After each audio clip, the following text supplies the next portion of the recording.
Welcome to Strange Dimensions. The interface to alternate realities.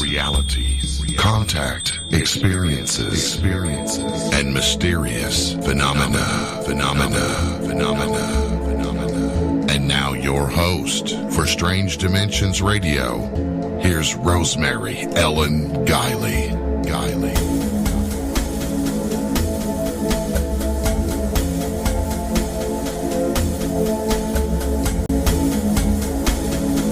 Good evening, everyone. So glad to be back with you for another show of Strange Dimensions. Got a great program for you tonight. Hope everything is all good and well with you out there. Well, today I've been up to my ears in packing boxes because I'm getting ready for my first big trip of the spring season, which is the Victory of Light Expo in Cincinnati this coming Saturday and Sunday. It's going to be at the Sharonville Conference Center. Joe and I go every year, and it gets bigger and bigger every year. It's an absolutely fabulous event. So if you are in the area, do come by. I'm giving a workshop on Saturday on shadow people, the jinn, and some remedies that can be applied for persistent problems. On Sunday, I have a lecture on contact experiences and Kundalini, how our contact experiences with other beings and spirits are putting humanity on a fast-forward track of Kundalini awakening and what that means for us individually and for humanity as a whole. So that's definitely one to catch. Now, tomorrow my newsletter goes out, Strange Dimensions, and it's a free newsletter I put out every month. You can still get on the subscription list tonight. Just go to my website, visionaryliving.com. There's a form to fill out on the homepage.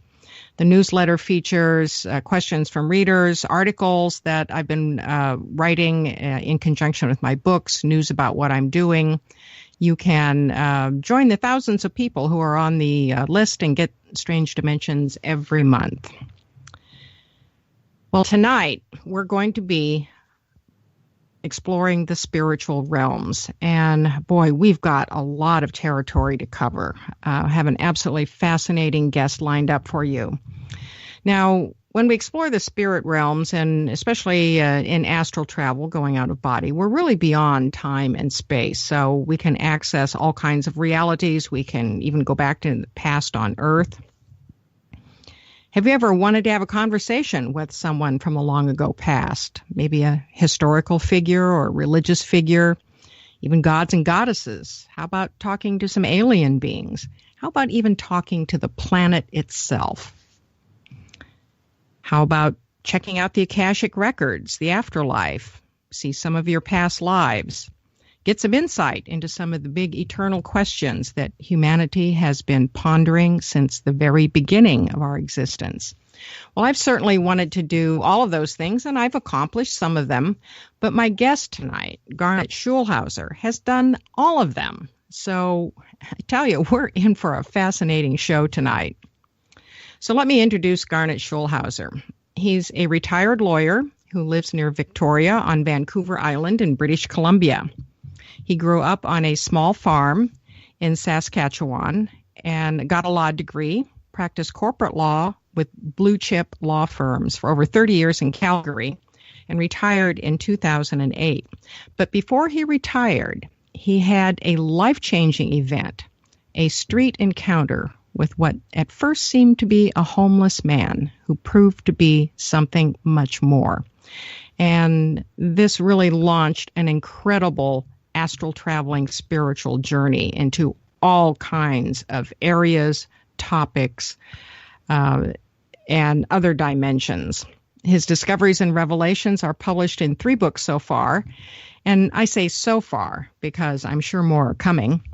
We have Dancing on a Stamp, Dancing Forever with Spirit, and Dancing on Dance of Heavenly Bliss. That's the new one. Garnet has had encounters with Gaia, the consciousness of the earth, Sasquatch, an Irish fairy, Moses, Jesus, Lucifer, Mary, Athena, a host of other figures, including higher beings in other planes. He's visited the spirit side, the Akashic records, other planets, a fascinating place called New Earth that I want to learn more about. And he even got to drop in on an event that has been talked about endlessly in ufology, the 1947 crash at Roswell. Definitely want to find out his perspective on what went on there. So Garnet has a lot to share about what he's learned, some revelations for us about the spirit world, reincarnation, heaven, and more. He keeps a very active schedule of media appearances and conferences. He's been all over the United States. His website, garnetschulhauser.com. Well, welcome, Garnet. Thank you for being with me tonight. Well, thank you for inviting me, Rosemary. I'm delighted to be on your show. Now, when you were pursuing your law career, did you have an interest in these topics, or was your encounter in 2007 a starting point for you? It was a major transformation point. When I was in law school, I wasn't thinking about anything other than learning the law. I'd been raised as a Roman Catholic, and so by the time I hit law school, I had cast aside a lot of the beliefs and rules that I'd been taught as a child. So I was in no man's land, casting about for a new paradigm to latch onto. And I constantly asked myself the eternal questions of life, like, who am I? Why am I here? What's my life purpose? And what happens to me when I die? And so I did begin searching for something else, a new belief system. And then eventually it all sort of came together in one sort of big rush when I met my spirit guide, Albert, in 2007. So this was a rather strange encounter. He sounds like kind of a bum at first. And what happened? Well, I was still practicing law, and I was strolling down the street one Sunday afternoon in May when all of a sudden, seemingly out of nowhere, a homeless man just jumped in front of me. And he looked like a typical homeless man with long stringy hair and a scraggly beard and dirty slept-in clothes. But there was something very different about this man.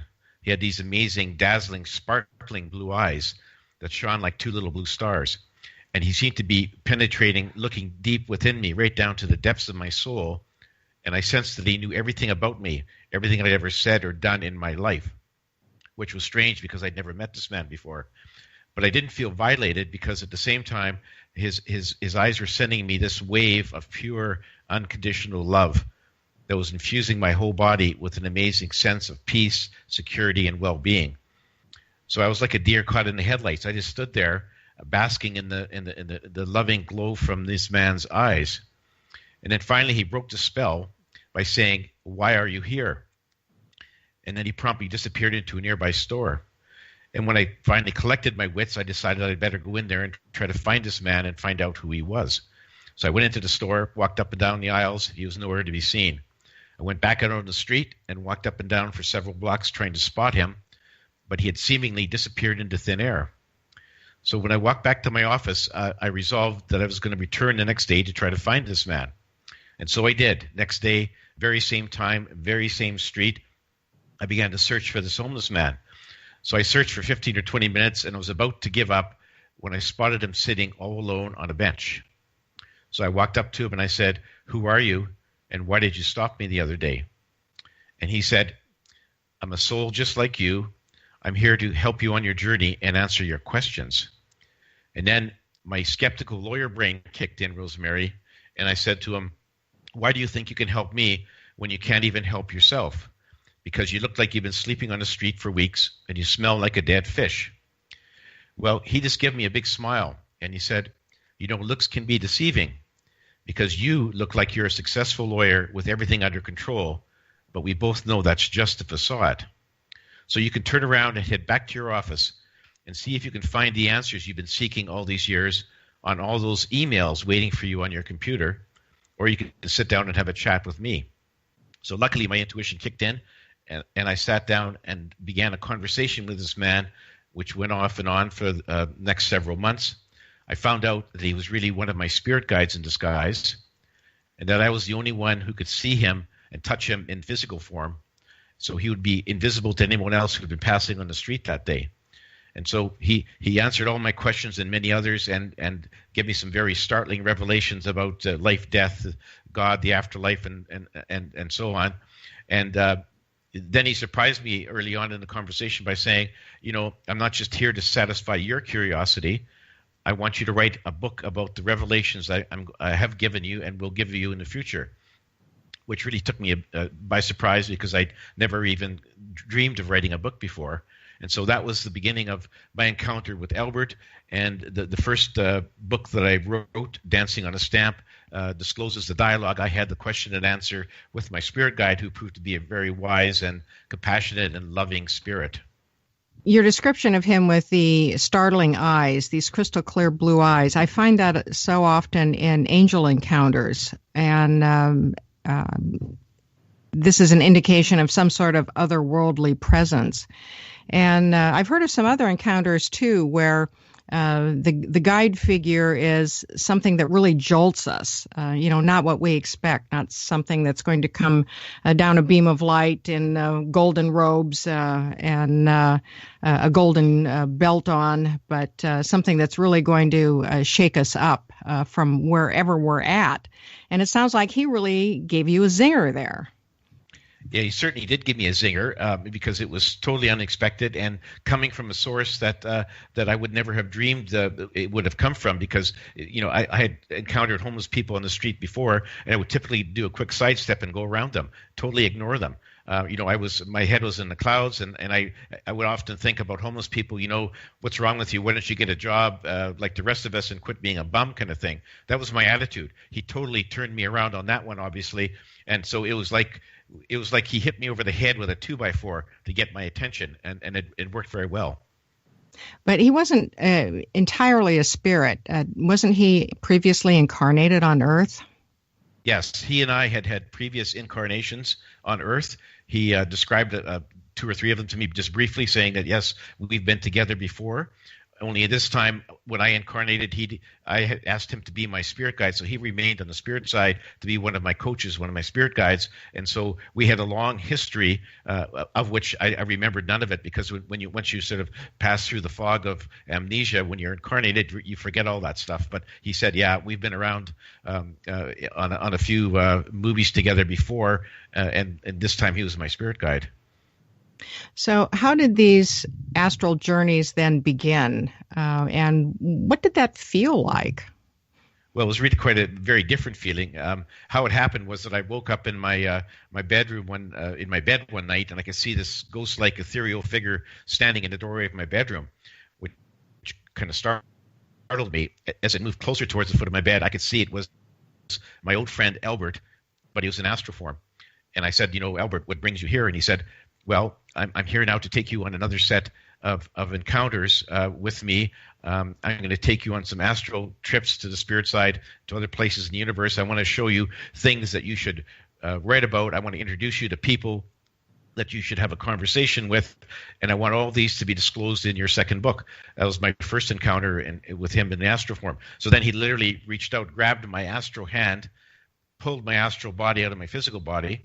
I turned around and could see my physical body was still sound asleep in bed, and then he took me by the hand, and we just rose up through the ceiling, up through the clouds, and orbited above a high spot above our beautiful planet for a few moments, so I could glimpse our very beautiful planet from that perspective. And then our first stop was to go through a shimmering doorway into the spirit side. So that was the beginning of my astral trips with Albert. What were the first things that you learned? What were the big lessons that he wanted to get across to all people? Well, he one of the first stops on the spirit side was that I met with what would be my welcoming party when I crossed over permanently, which was members of my family who crossed over, like my mother, father, brother, and various aunts and uncles and grandparents. And so the first thing was he wanted to confirm what he had told me before, was that we're all eternal beings, and that when our physical bodies die, we all cross back over to the spirit side where we came from. And so it was living proof. Here was my group of deceased relatives who were there. They were alive and well, and they welcomed me with open arms. So that was sort of a confirmation of what he had told me before. And then he took me to visit a white city there called Guiley, and we went before what he called the Council of Wise Ones, which is a committee of sort of very wise and advanced souls.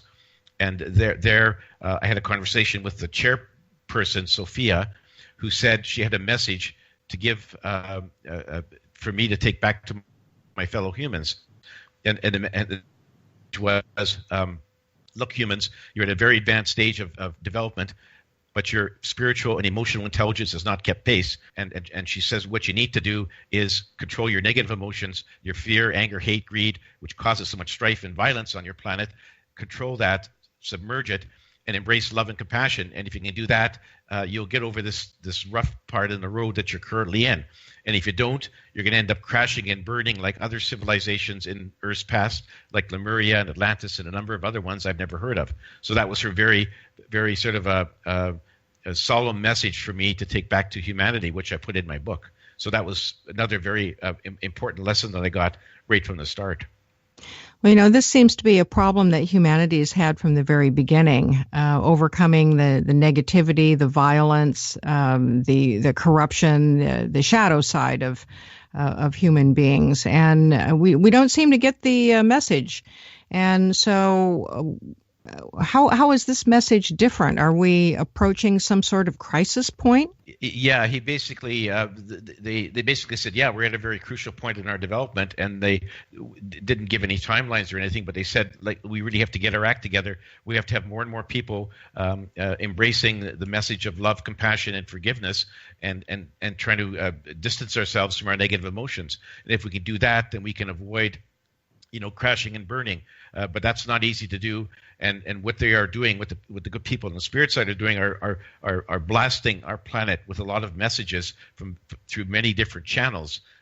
People like yourself, Rosemary, who host radio shows and write books, and people who speak at conferences, and people who post blogs. And the idea is to get as many people sending that message of love, compassion, and forgiveness as possible to try to wake up the rest of the people on our planet who are still sleeping. Well, you talk in one of your books about seeing two different Earths, and one of them is the new Earth. And is this what's going to happen, is that Earth is going to kind of split in two, and the people who don't get it are going to get left behind, and the rest of us will move on? Well, actually, Albert says that the new Earth actually, of course, time doesn't really exist outside of Earth. Linear time is just an illusion. But the new Earth actually exists at the same time as our current Earth, and it's there in a higher dimension. And the way humans can get up to the new Earth is by increasing their vibrations. They have to increase their vibrations sufficiently so that their vibration rates match that of the new Earth, and then they can just ascend. And there's been a number of humans who actually have made the ascension, but you can't increase your vibrations unless you get rid of your negative emotions, and you have to, and once you stifle those and then fully embrace love, then your vibrations will just increase, and when you hit the right rate, you'll just ascend up to the new Earth, which is really an amazing place, because Albert actually took me there to have a visit with a civilization living on the new Earth. And what is it like? Oh, it's like paradise. I mean, it's like the people there are very wise and compassionate, very loving. There aren't any negative emotions. People don't have to work. There's sort of everything that they need is supplied. It's just there, and they've learned to arrest the aging process. They've learned to ward off diseases and repair injured tissue. So they all live for several hundred years, and they have a very pastoral sort of way of life. They don't have a lot of technology. They don't need it, and they spend their time, studying, our Earth, studying other planets, studying, trying to gain wisdom, and pursuing recreational and artistic activities. So it's a very, very wonderful sort of existence, and without any crime or any need to work, they can just pursue whatever sort of interest they may choose to, and so it's just a wonderful place, a place that we should all aspire to get to, Rosemary. Well, by ascending, do you mean that we take on what's called the light body form? Do we transcend death, or is this another kind of like a paraphysical, semi-physical sort of existence? It's still a physical existence, but at a much higher vibration rate. So it's not sort of the spirit side. It's still in the physical realm, but at a much higher dimension than our Earth. Our Earth is sort of at the bottom rung of the ladder, and so this one's up higher, and it still is physical. And so the people there, their physical bodies do eventually die after a couple of hundred years, and then their souls leave their physical body and go to the spirit side, just like ours do, except that they have a much happier journey and a much happier existence while they're in the physical form. So once we reach a new Earth status, then do we ever come back to this Earth, or have we gone through our paces, so to speak, learned our lessons, and we don't need to come back here? Well, we don't need to come back, but some souls choose to come back to this planet and incarnate in humans, not because they need to learn anything, but because they want to help other souls on their journeys. And I've actually met one, which is disclosed in my fourth book, one lady who actually did ascend up to the new Earth, and then when that physical body died, she went to the spirit side and decided to come back to this Earth to help the people on this planet. She thought that she could really, help our cause, and so it was very noble of her to do that. But she didn't have to. She could have just stayed on the spirit side. I just find so many amazing parallels with some of the research that I've been doing for a good number of years now, and concerning contact experiences and the Kundalini awakening, which is awakening that spiritual energy, which is part of the process of ascension. And I can certainly see some acceleration there.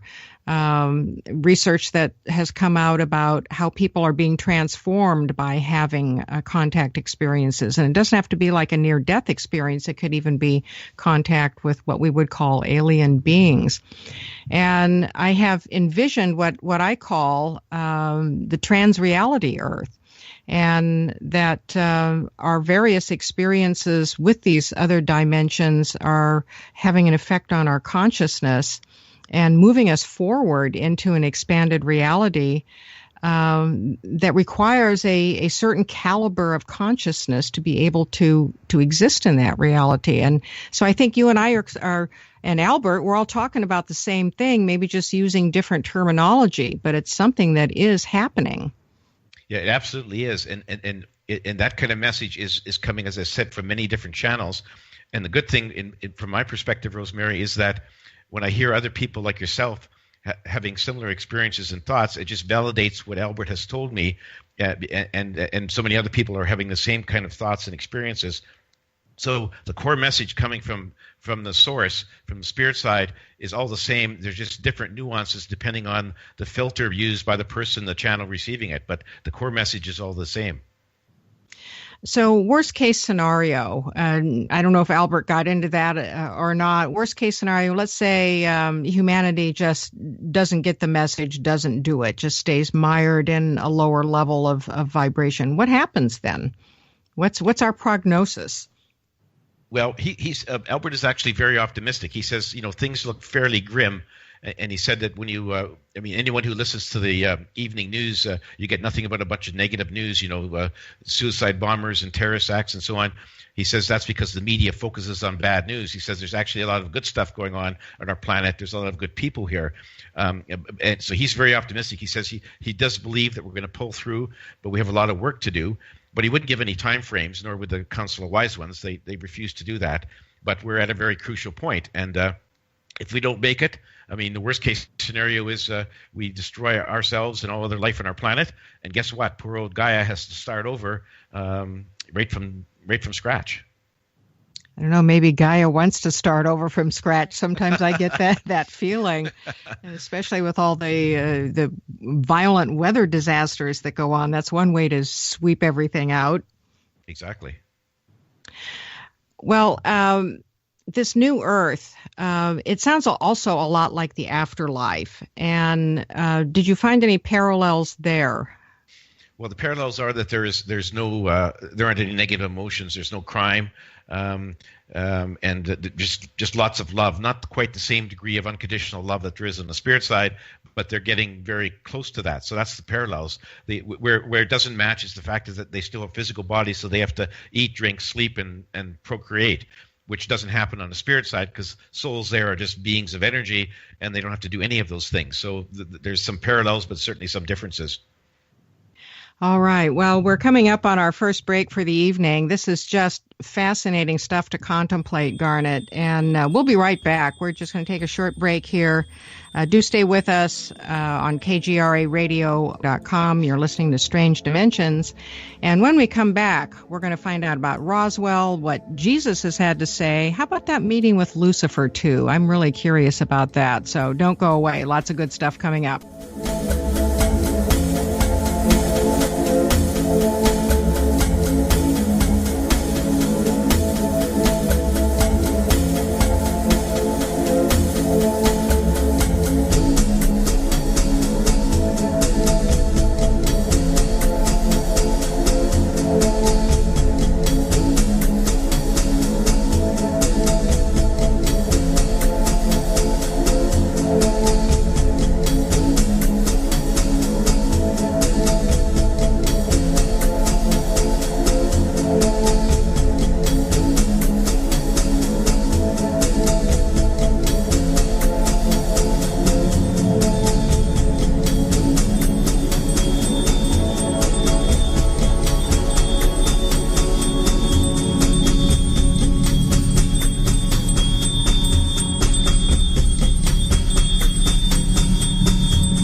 KGRAradio.com is your conference connection station.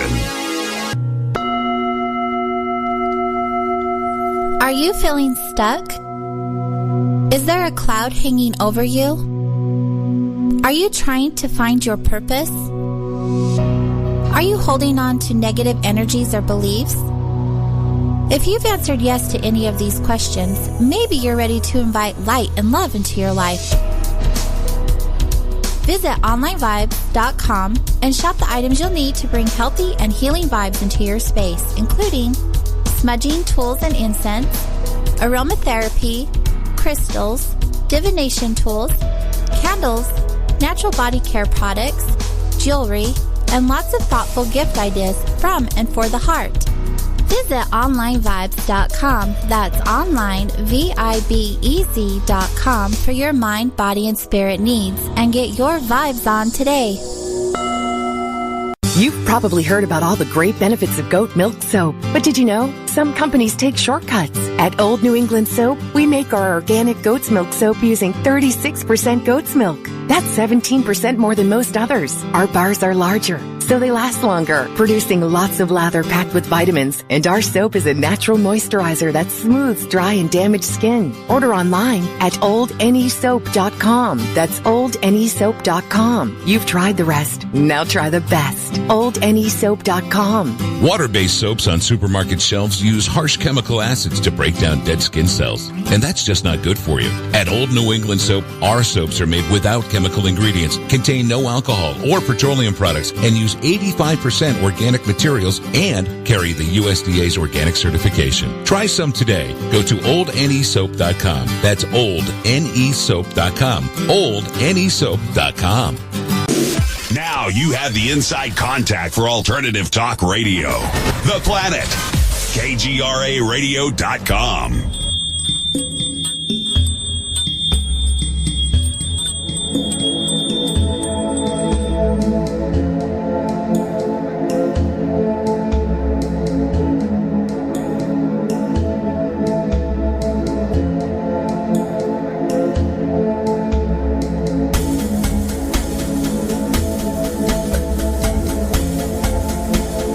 Welcome back to Strange Dimensions. My fascinating guest tonight, Garnet Schulhauser, who's been all over the multiverse in his adventures with his spirit guide, Albert, learning some really weighty and important revelations and messages for all of us here in our daily lives and the direction that we're going as a whole.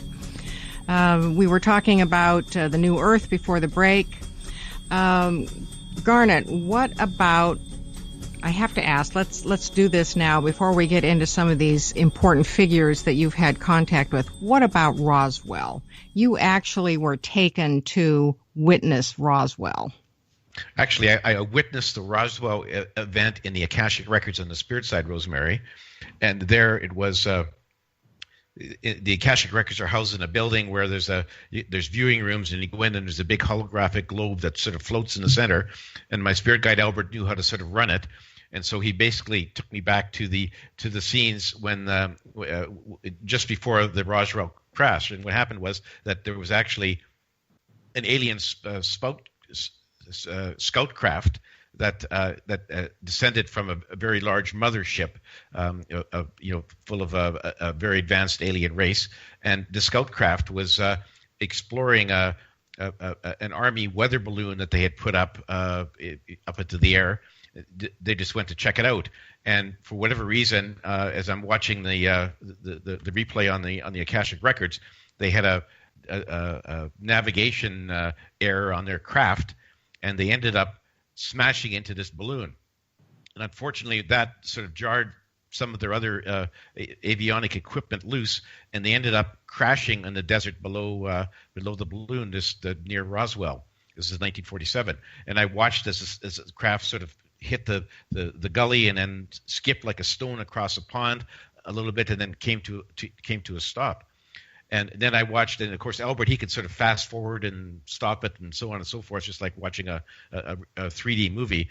And I watched as the door of this little craft opened up, and I could see inside, and there were three little aliens there. One of them was was actually moving, trying to get out, and the other two seemed to be basically lifeless.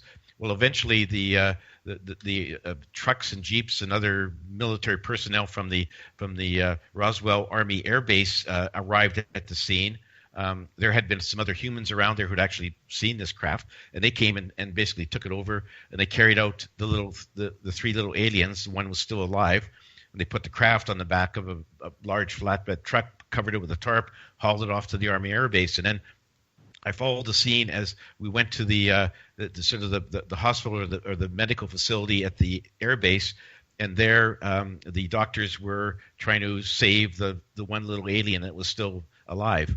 Unfortunately, they couldn't, and so they ended up basically embalming in preservative fluid all three of the little aliens, and they took the spacecraft, and those three aliens eventually ended up in Area 51 in Nevada, where they still are. And so far, according to Albert, our engineers have not been able to figure out sort of what made the craft operate and how it maneuvered and so on. But they're still there. And of course, there's a lot of speculation about what's in Area 51. But at least that craft and those three little aliens are there. And when the government officials decided to cover up the fact that it was an alien craft, they showed the remains of this weather balloon and said it wasn't an alien spacecraft, it was this weather balloon that crashed. Well, they were right. The weather balloon did crash after it collided with this little scout craft, but they didn't tell the whole story, which was there actually was an alien scout craft that had crashed and was squirreled away to Area 51. So it was a big cover-up from very high sources. It's been covered up ever since, like all the other UFO sightings. But it was a very fascinating picture for me because I had read about the Roswell crash years ago, and I was very fascinated to actually see what happened in the Akashic records. I've always believed that an alien craft came down at Roswell, and that's fascinating about the weather balloon, too. So the story's partially right. Do you think that in terms of Earth investigation, you were able to see things from a different perspective, but do you think we'll ever get to the bottom of it? Oh, absolutely. Albert says, of course, our planet's been visited by ETs for years and years, and they're very advanced, many different races. They're very benevolent, Albert says, and he says that at some point there will be full and open disclosure about the fact that Earth has been visited by advanced civilizations. But he says the time is not right yet. And he wouldn't say when it would happen, but he said sometime in the future there will be full and open disclosure. In the meantime, there's been more and more sightings of UFO crafts and more stories of abductions and so on. And what he says, what they're doing is they're sort of laying the groundwork to the public, getting them sort of prepped for the fact that eventually there will be full and open disclosure. And it just seems like it's sort of a gradual process that's increasing. Every year we hear more and more of these stories. And one of these days that it's going to sort of hover over the White House and say, guess what? Here we are. Well, that ought to make Stephen Bassett very happy. He's been, campaigning for full disclosure for a very long time, yeah. And I've of a mind that it's happening kind of gradually from the ground up. So I guess we'll just have to stay tuned and see how that bears out. I want to move on to. As fascinating as Roswell is, I want to move on to some of the religious figures that you had contact with. And you talk about the secret life of Jesus. You actually sat down and had a conversation with him. What did you learn about him? Well, he's a very fascinating soul, very wise and compassionate, loving soul. He's a master soul, he told me, which means that he's got very sort of advanced powers. He said that he incarnated on our planet not because he needed to learn or experience anything himself, but he came here to help humans. And he thought that humans needed to have a little bit of a leadership to follow in terms of getting them out of the mire they were in and trying to take the next step up the spiritual ladder. So he incarnated on Earth over 2,000 years ago as Jesus Christ the human. And because he was a master soul, he had the ability to focus his thoughts into very powerful beams of energy. And that's how he created his miracles, walking on water, turning water into wine, raising people from the dead. He said he did this to draw attention to himself because he wanted to gather as many followers as possible so that they would hear his message of love, hope, forgiveness, and the more people that heard his message, hopefully, the more they would follow what he was preaching and lead other people to follow him as well. And so that was his purpose of coming to earth. I said to him, well, if you could create these miracles, why did you let yourself be crucified on the cross?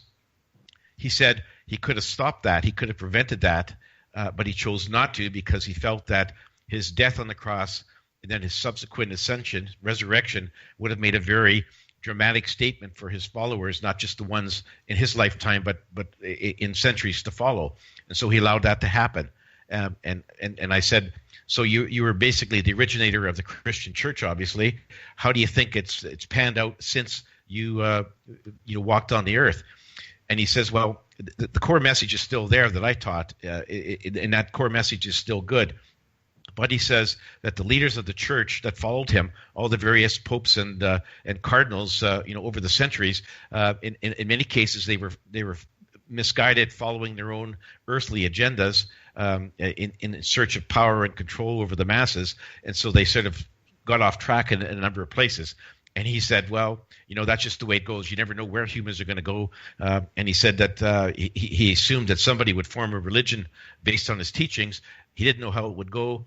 And he said, c'est la vie, that's the way it is. And, I'm not happy with everything, but for the most part, they've done a fairly good job.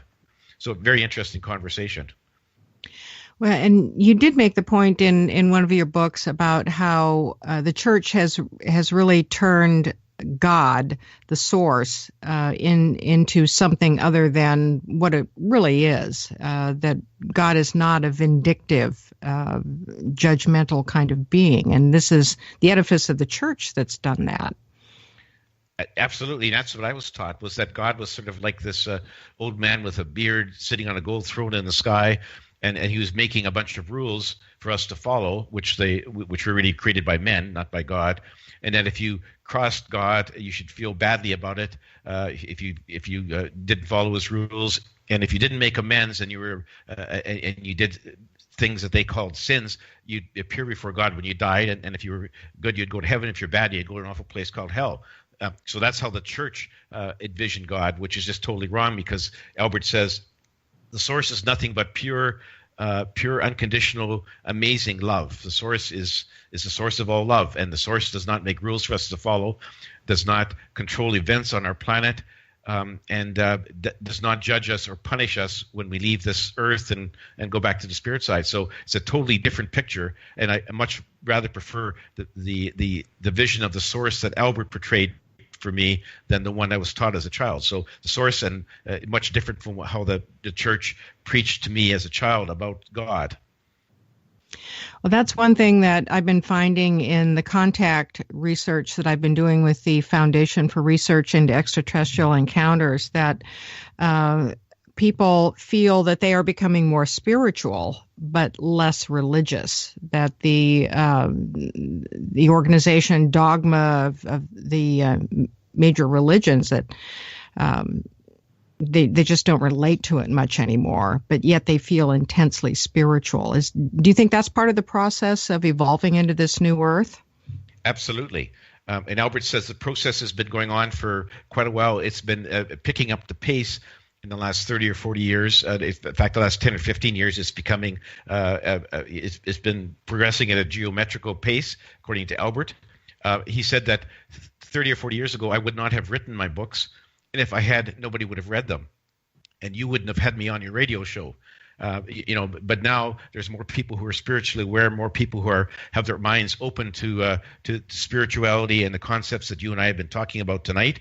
And so we're making great progress. And a lot of those same people who are spiritual were probably raised in a religious background, and they've likely rejected a lot of that and are saying, no, I want to sort of embrace spirit, and I want to forget about all those man-made rules and beliefs and dogmas that the Catholic Church and the Christian Church and various other organized religions have been preaching for centuries. They're just outdated and they're out of place. Do you get much pushback from religious authorities or organizations for your messages? Not by organizations themselves. I get pushback from people who are still Christians or Catholics. I get, I get some very almost hateful, hurtful emails from time to time or messages on Facebook. But I just ignore that, and I think, well, okay, everyone's entitled to their own belief, and if you want to stick with the Christian beliefs, then you're certainly entitled to it. And when people confront me personally, I say, go ahead and believe whatever you feel comfortable with, but at the end of the day, when we're both dead, we'll both know who is telling the truth. Very good point and well said. And it is unfortunate that and that's the negative side, that's the low side that comes out. People get defensive, they get angry, and it is very hurtful. I did like what you had to say about thought, and you made the comment that Jesus marshaled and focused his thoughts in order to create miracles, and people do not fully grasp how incredibly powerful thought is. Absolutely. I mean, Albert said thought is really energy. And so when you're thinking, you're sending out waves of energy into the universe, and those waves of energy interact with other energy and other matter in the universe. And so, when you're walking down the street and you're having a conversation with yourself, you're really having a conversation with the universe, because all thoughts just emanate. And the more focused thoughts are more powerful than scattered thoughts, just like a laser beam is more powerful than the beam of a flashlight. And so if you're really good at focusing your thoughts, you can accomplish a whole lot more through that energy than if you're just sort of randomly thinking about things here and there. And Jesus was an example. He had very focused thoughts, so he could really manipulate matter and energy in the way that he wanted to. So we all have that capability, except that most of the time we can't be bothered to focus our thoughts, and we haven't sort of learned to condition ourselves to use our brain in a sort of a larger fashion to get to the place where, say, Jesus was, and we're certainly all capable of doing that, but most of us haven't gotten there. While you were talking with Jesus, he introduced you to a friend of his, and it's not a friend that any of us would automatically think of. Yes, my first meeting with Jesus was he was sitting on a bench beside, guess who, Adolf Hitler. And I thought the two of them were having a very friendly conversation, and I was sort of taken aback because, I mean, everyone knows Hitler was an incredible, an evil monster. And so I had a conversation with Hitler, and he was, he was sitting there in his military uniform, so I could recognize him. Then he immediately morphed into his normal appearance on the spirit side, which is a very handsome young man named David. And he said, "Yeah, I lived my last life as Adolf Hitler. I'm horribly sorry about what I did, all the evil and cruelty and deaths I caused." He was very sorry for it. He said that he didn't plan to do all that sort of stuff. He planned to be born into the body of Adolf Hitler. He planned to get into politics, but he didn't know where it would lead. And he said all the bad things happened because his negative emotions, like fear, anger, hate, greed, got totally out of control. And we all know what happened. The rest is history. And he was very sorry for that. But he said that one of the things which may surprise a lot of people is that he had met with many of the members of the people who died in his death camps on the spirit side, and he said there's been total reconciliation, because he says when you cross over to the spirit side from your earthly incarnation, you don't carry over any hatred or animosity or desire for revenge, because once you get there, there's nothing but unconditional love. So they unconditionally loved him, and he unconditionally loved them. Now, a lot of people will choke on that, but he says that's just the reality. And he also said that he couldn't wait. He was really quite eager to get back into another incarnation on Earth to try to make up some of the negative karma he accumulated in his life. And he knew that there was a huge amount of karma he had to negate, but he was really keen to do that. And he really hoped that the next time he would do much better. And so, he was really quite keen to make amends. So quite amazing. It was sort of like, here you have the paradigm of virtue and and an evil monster sitting there side by side, having a very friendly conversation. And Jesus said they often got together to discuss their lives on Earth. Well, that's something that would certainly raise the eyebrows of a lot of people. Do you think Hitler's being punished in any way for all the things he did? No, because there is no punishment. There is no punishment in the afterlife. Everyone, no matter if you're an evil monster, a murderer, a suicide bomber, they all go back to the spirit side, and it's hard for people to swallow a lot of this. But Albert says it's like you have to look at it like the people on the spirit side do. Is that life on Earth is like being in a play, and if you're in a play in Broadway and the script calls for you, Rosemary, to stab and kill another actor, when the curtain goes down and you leave the theater, you don't get arrested by the police for murder because it didn't really happen. And the actor that you stabbed on the stage doesn't hate you. In fact, you probably are still best friends. So that's how souls on the spirit side view life on earth. It's like, okay, in this life, you're the bad guy and I'm the good guy. And in a previous life, our roles were reversed. And so we're going through various sort of scripts that we plan for ourselves beforehand. But it doesn't really count. It's not for keeps. Nothing on earth is for keeps because it's only there for us to learn and experience things. And once we get back to the spirit side, we're back to where we are in unconditional love, and we have no sort of carryover of negative emotions. So that's how Albert explained it to me. He said, you may not understand it now, but you will once you cross over to the spirit side permanently, and you'll see the whole picture. And that's a perspective that I think is hard for a lot of people to understand because most people understandably think that someone who does something heinous and bad deserves to be punished. And the idea that there is no extreme punishment for extreme act, but a rehabilitation process. I do believe in rehabilitation myself. That's a big step for a lot of folks, but it's a very important spiritual lesson. Closing in on our last few minutes here, but I got to hear about Lucifer, Garnet. What did he have to say? Well, Albert surprised me because he said, we were on the spirit side, and he said, I want to take you to meet Lucifer. And I was taken aback because Albert had told me previously that Satan did not exist. It was invented by religious organizations. There was no Satan. And so I thought, well, are you pulling my leg or what's going on here? So anyway, we went to meet Lucifer. He was a very beautiful, kind, gentle, compassionate angel, a very, very, very nice person. Nothing like the Prince of Darkness or the personification of evil that had been that humans have ascribed to him, over the centuries. And he said that he's been badly maligned by some humans as being sort of the alter ego of the devil. And he said, but in reality, it's totally the opposite. He said that he spends his time as an angel, as a sort of a delegate of the source, to try to stomp off, prevent evil deeds, evil happenings on our planet.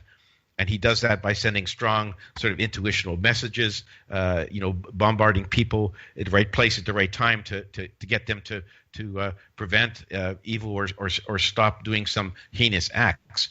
And he actually mentioned a few examples. He said that he spent a lot of time persuading Abraham Lincoln to abolish slavery. And he mentioned that during the Second World War, he spent a lot of time bombarding the Nazi scientists who were developing the A-bomb for Hitler, bombarding them with the message that they needed to drag their feet so the bomb would not be available for Hitler before the end of the war. And then here's one that you may be too young to remember this event, but in 1962, during the Cuban Missile Crisis, when President Kennedy decided to do a naval blockade around Cuba to prevent Russia from setting up missile silos on 90 miles away from Florida, he said that he bombarded the Soviet leader Nikita Khrushchev with messages that prevented him from pushing the button to start World War III. Anyway, that's what he said that he was instrumental in doing, and he says he continues to try to prevent evil wherever he can, but he says obviously because there's still a lot of evil deeds happening on our planet that he doesn't always succeed, but he's still there trying. And so he's really very much 180-degree opposite from how people have construed him over the years as being the devil. Can't he do something about his image then? I think he's trying, but it just hasn't worked so far. We have a lot of folks out there who are oriented to the dark side who think, he's the top guy of death, destruction, and chaos. This is... he's totally the opposite. Yeah. So actually, he's fulfilling more the role that we would ascribe to the good angels. Yes, and he's very much of a good angel. He's very benevolent. He's not a fallen angel. He's just been badly maligned for whatever reason by some humans centuries ago, and that's been carried forward. And he's seemed a bit hurt by the whole connotation that he'd been having to live with. But he's sort of resigned himself to the fact that it doesn't really matter what you think of me. I'm still there behind the scenes trying to stop evil, not create it. Do you think that Lucifer can ever be rehabilitated in our view, in Western view, in Christianity? Yeah, I'm not sure about that. I think there's as time goes on, there's going to be less and less emphasis on Satan, devil, Lucifer, that kind of thing. I think people are going to become spiritually aware and recognize that those creatures are just inventions by religious organizations to control people through fear. And I think more and more people are realizing that. And I think after a number of years, it'll just be sort of a lost chapter in history, and nobody will even focus on it. So what advice would you have for the average person out there who, this is like news to them that Lucifer is not really the bad guy? What advice would you have for how they should regard him? What perspective should we put Lucifer in? We should regard him as being a benevolent angel. Because in reality, there are no evil spirits, there are no evil entities, there are no demons, and so you have to sort of get your head out of that sort of area and recognize that all spirits are inherently good and loving, and it's only bad things happen when they incarnate on our planet and forget where they came from, and forget about all the unconditional love that they had on the other side, and it's here on Earth. Humans with their negative emotions that create all the problems. And so there just aren't any evil spirits. And so all angels are good angels. There are no bad angels. And it's hard for people to wrap their minds around that, Rosemary, but that's just the reality. And I think that eventually more and more people will come around. Well, Garnet, I'm afraid we're at the end of our time tonight, and so many topics that you have written about that we could easily spend a whole show on almost all of them. I want to thank you so much for being on with me tonight. You've got a new book coming out this summer. What's the title, and when will that be out? The title is A Dance of Eternal Rapture. And it's more astral adventures with my spirit guide, Albert. I meet many different people, go to many different places. It's all very fascinating. And every place I go to, every person I meet, there's a lesson for humanity or a nugget of wisdom for all of us to comprehend. And it should be out. I don't have an exact timetable, but it should be out this summer or early fall. And so it'll be the sort of the fourth book in the Dancing with Albert tetralogy. Definitely want to have you come back on and pick up the thread.